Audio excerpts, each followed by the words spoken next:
Assalamualaikum warahmatullahi wabarakatuh. Alhamdulillah rabbil alamin wa bihi nasta'inu ala umuri dunya waddin. Asyhadu an la ilaha illallah wahdahu la syarikalah wa asyhadu anna Muhammadan abduhu wa rasuluh.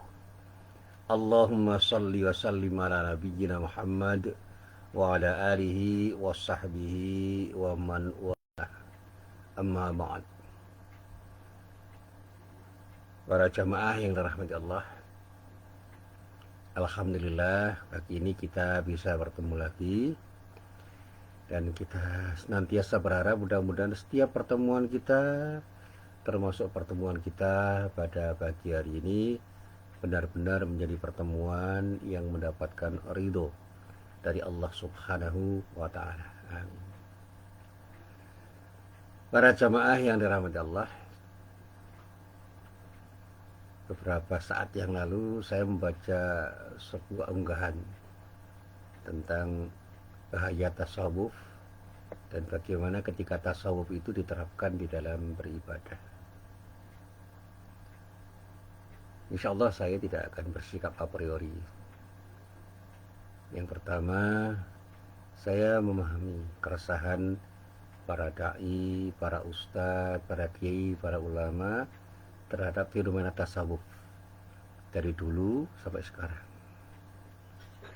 Karena betapapun yang namanya beragama itu bisa menyimpang kalau kita terjebak dalam tindakan berlebihan. Ada istilah ghulu, yaitu sesuatu yang memang berlebihan, overdosis. Nah, ketika kita bicara tasawuf itu bicara tentang spiritualitas.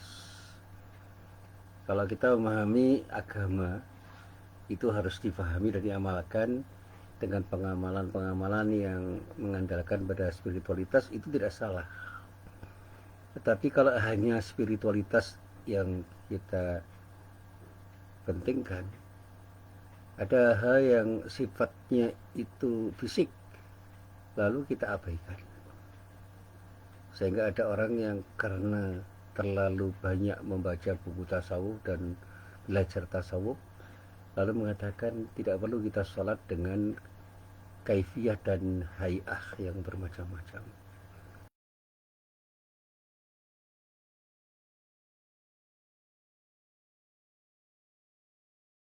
Itu adalah sesuatu yang harus kita sikapi secara batiniah saja.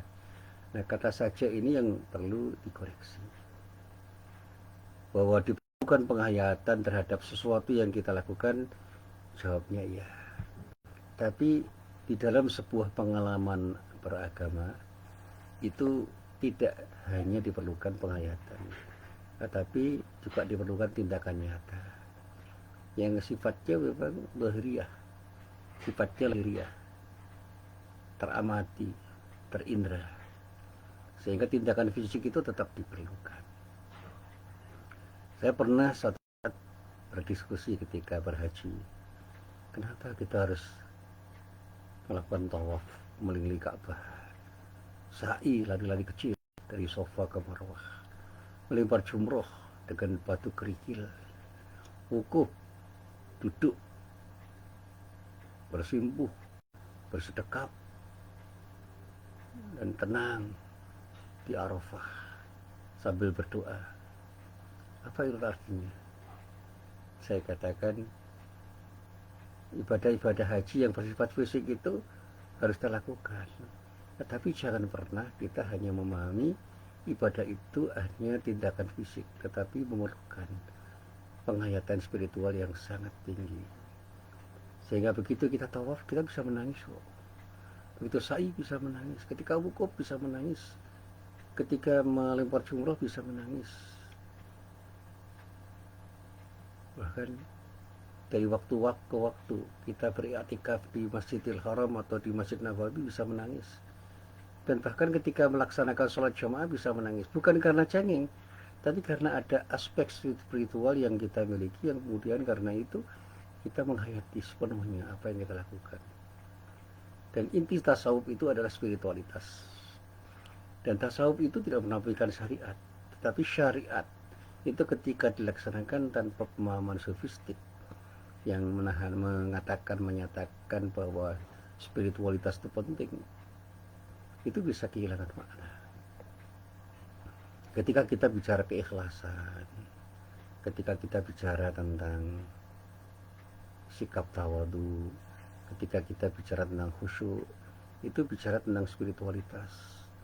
Dan dalam kajian tasawuf luar biasa mendapatkan perhatian. Kebetulan saya pernah membaca kitab Al-Hikam beserta syarahnya, meskipun tidak mendalam. Dan saya sedang belajar tentang tasawuf dengan melalui beberapa kisah hidup Imam Ghazali. Beliau itu seorang faqih yang luar biasa dan seorang ahli tasawuf, dan bukan hanya mengerti tasawuf, mengamalkan tasawuf dengan luar biasa dan menjelaskan tasawuf dengan sangat luar biasa. Beliau mengerti filsafat bukan karena tidak mengerti filsafat, karena mereka yang membaca karya Ghazali itu tidak memahami bagaimana proses Al-Ghazali belajar filsafat dan memahami bahwa proses belajar itu melahirkan pemahaman yang seperti dia katakan di dalam karya-karyanya. Kitab Tahafutul Falasifah itu tidak menafikan filsafat, memberikan kritik tajam terhadap pemikiran-pemikiran filosof yang dianggap oleh Imam Ghazali sebagai sesuatu yang perlu dikoreksi. Dan dari 20 hal yang terkait dengan filsafat, hanya 3 yang dikoreksi oleh Imam Ghazali. Dan ternyata para cendekiawan yang tidak mendalami tentang apa dan siapa Al-Ghazali sering paham terhadap apa yang dilakukan Imam Ghazali. Bahkan ada seorang intelektual yang pernah saya baca dalam sebuah karyanya itu memberikan kritik pada Imam Ghazali itu dengan secara berlebihan tanpa memberikan apresiasi yang memadai. Dan ini yang kemudian saya baca komentar-komentarnya dari Dr. Yusuf Al-Qaradawi di dalam sebuah bukunya yang luar biasa tentang Imam Ghazali, Al-Imam Al-Ghazali baina madhihi wa naqidih. Imam Ghazali itu memang banyak dipuji orang, tapi juga banyak dikritik. Tapi kadang-kadang kritiknya berlebihan, pujiannya juga berlebihan. Itu yang tidak boleh. Kritiklah Imam Ghazali dengan kritik yang objektif. Pujilah dengan pujian yang objektif. Sehingga kita itu bisa mengapresiasi orang dan karya orang, tetapi tidak harus bertaklid pada orang. Ya, Imam Ghazali itu manusia, bisa salah juga, bisa dikritik juga. Siapapun boleh dikritik, tetapi jangan karena kita yang mengkritik lalu mencela orang dengan celaan yang berlebihan. Nah, para jamaah yang dirahmati Allah, kembali pada apa yang saya sampaikan tadi. Jangankan ketika kita itu melangkah dengan langkah-langkah yang beragam. Dalam sholat pun ada aspek tasawufnya kok.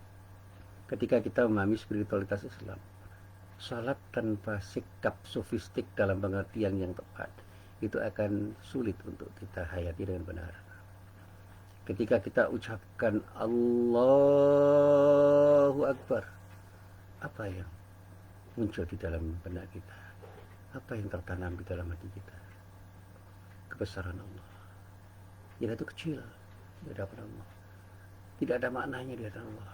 Kita itu betul-betul dikuasai Allah. Kebesaran Allah itu kita kuasai maknanya, dan kemudian kita katakan jangan pernah sombong. Tidak ada hak untuk sombong bagi diri kita dan siapapun. Allah Maha Besar, Allah Maha Besar, Allah Maha Besar.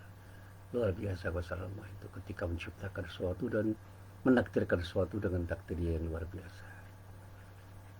Bahkan saya pernah menangis ketika saya menyesal kenapa saya kecewa dengan apa yang saya dapatkan.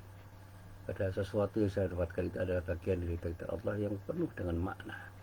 Ketika saya mampu maknai semua takdir Allah yang ada pada diri saya dan terjadi pada diri saya dari waktu ke waktu.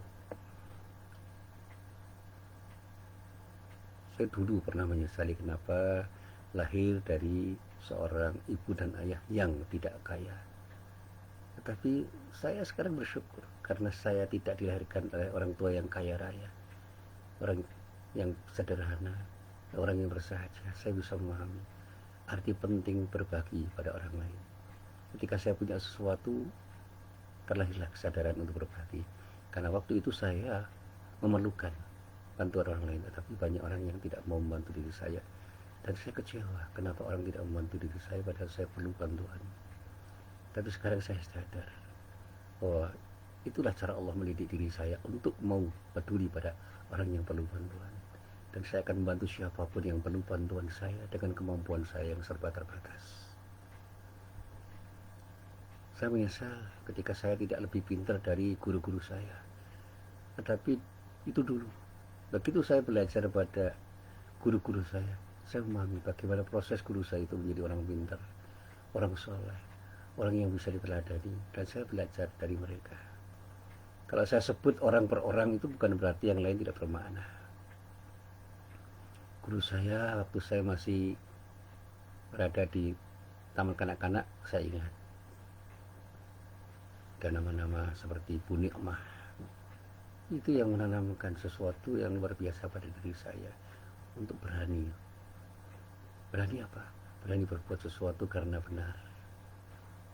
Falsafah merah putih itu dijelaskan dengan bahasa yang indah waktu saya mengibarkan bendera merah putih kecil di TK Aisyah Bustan Atfal Kauman.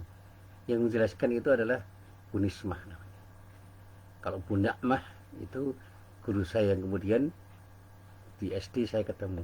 Tetapi waktu saya di TK dia juga sering berkunjung ke situ membantu Bu Nismah. Bu Nikmah itu adalah orang yang kemudian mengajar saya waktu saya belajar di sekolah dasar SD Muhammadiyah Mufasan Yogyakarta. Dia guru agama. Dia mengajari saya membaca Al-Quran. Orang Kauman yang mengajari saya membaca Al-Quran itu namanya Bu Nikmah. Yang mengajari saya untuk percaya diri namanya Bu Nismah. Yang mengajari saya untuk mau berbicara dan berani berbicara itu namanya Bu Budi. Dan sejumlah guru yang seperti saya ingat selama saya sekolah di sekolah dasar Muhammadiyah seperti Pak Ahyat yang mengajarkan kepada saya bagaimana kita berbahagia, bagaimana kita bersyukur, dan bagaimana syukur itu akan melahirkan bahagia. Itu adalah sesuatu yang sering dikatakan Pak Ahyat guru saya.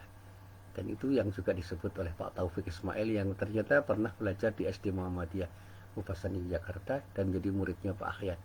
Sesama murid Pak Ahyat, saya dan Pak Taufik Ismail, seorang penyair yang luar biasa.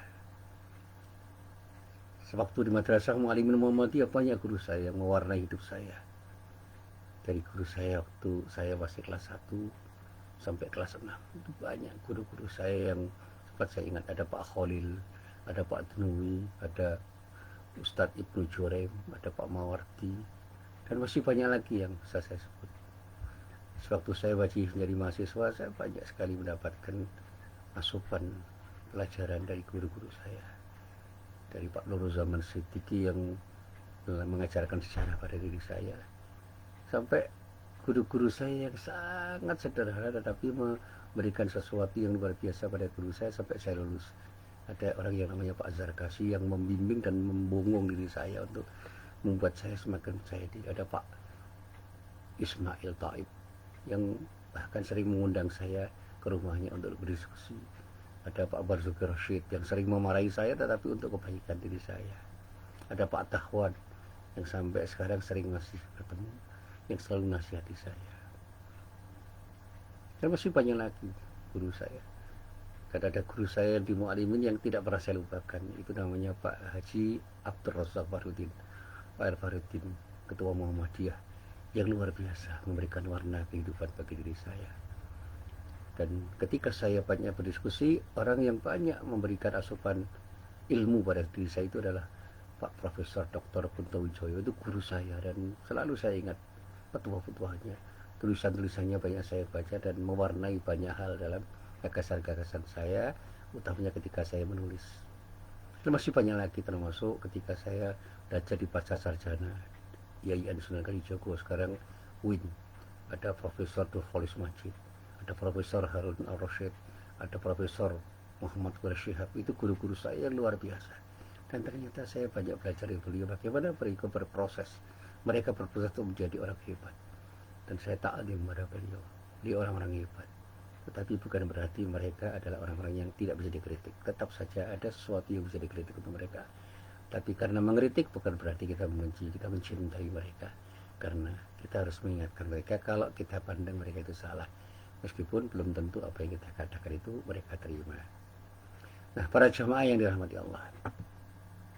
Kali lagi ketika kita bicara tasawuf, itu saya tidak pernah jauh-jauh menggambarkan bagaimana tasawuf itu kita amalkan dalam kehidupan, termasuk di dalam sholat. Saya pernah membayangkan bagaimana kayak ketika saya menghadap kiblat. Dulu ketika saya belum berhaji, saya tidak bisa membayangkan. Itu saya berhaji, saya betul-betul menghayati. Ketika saya sholat berjamaah bersama-sama para jamaah, dan ketika saya mencoba menjadi imam dan makmum, ada sesuatu yang luar biasa. Sehingga ketika Rasulullah mengatakan sholatul jamaati afdalu min sholatil fadli bisab'in wa asyrina darajah. Ya. Ini luar biasa. Sholatul jamaati afdalu min sholatil fadli bisab'in wa asyrina darajah. Itu sesuatu yang menurut saya luar biasa. Dan saya katakan itu bukan sekadar sabda yang tidak punya makna.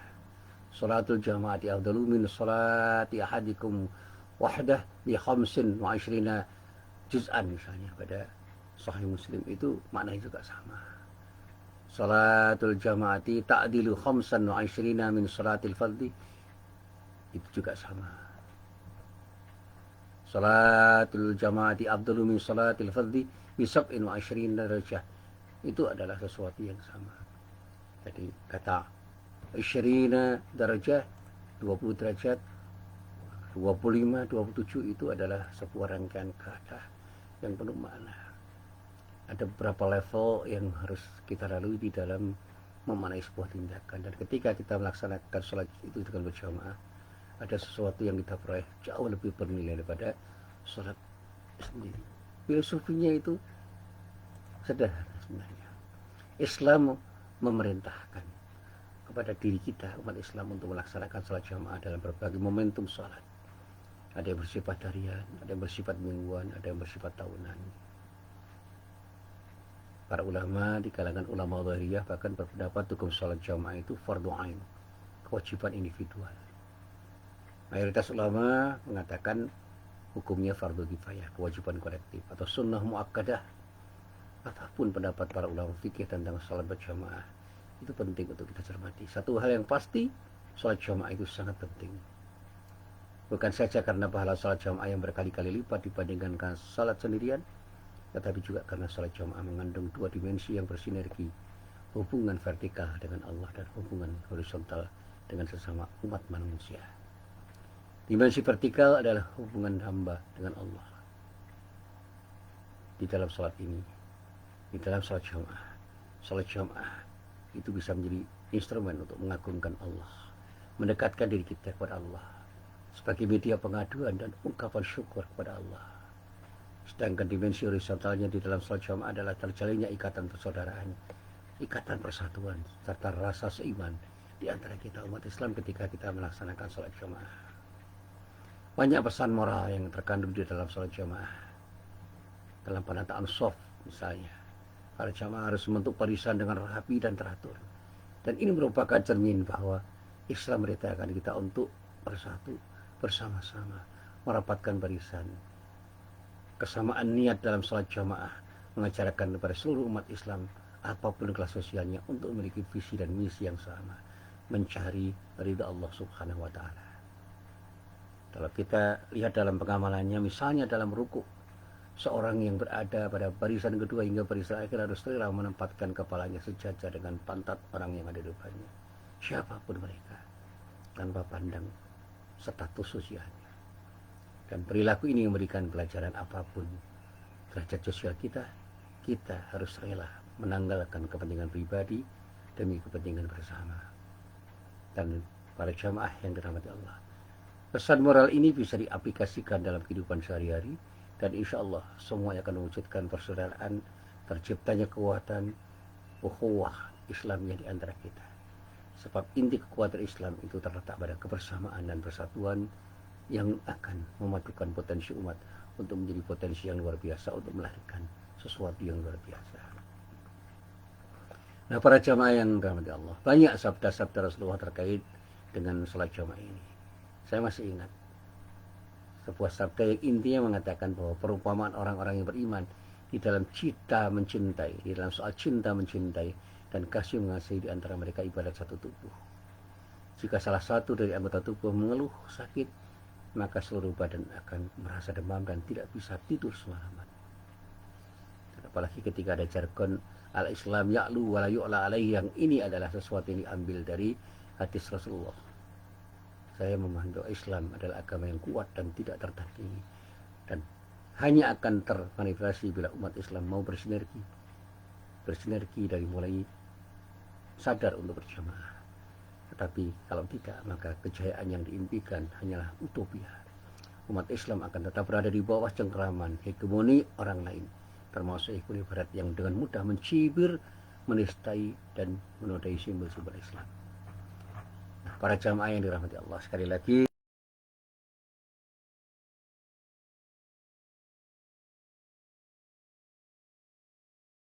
itu dengan pemahaman yang sofistik.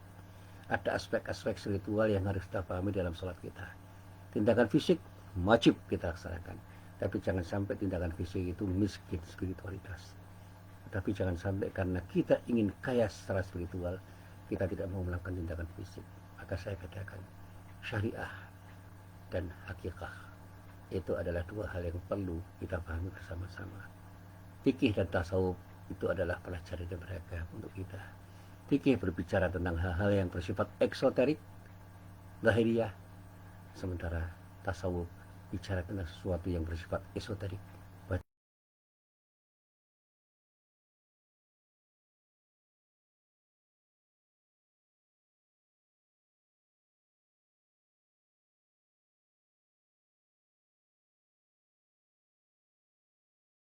Juga paripurna. Jadilah orang yang bisa bermuamalah dengan tindakan fisik yang paripurna di dalam membangun kesetiaan kita untuk bersyariat, tetapi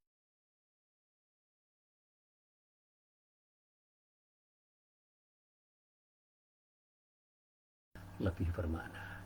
Dan inilah yang selalu saya katakan, bahwa orang yang selalu berjamaah dengan melatih berjamaah di dalam salat, insya Allah dia akan sadar bahwa hidup kita itu adalah hidup untuk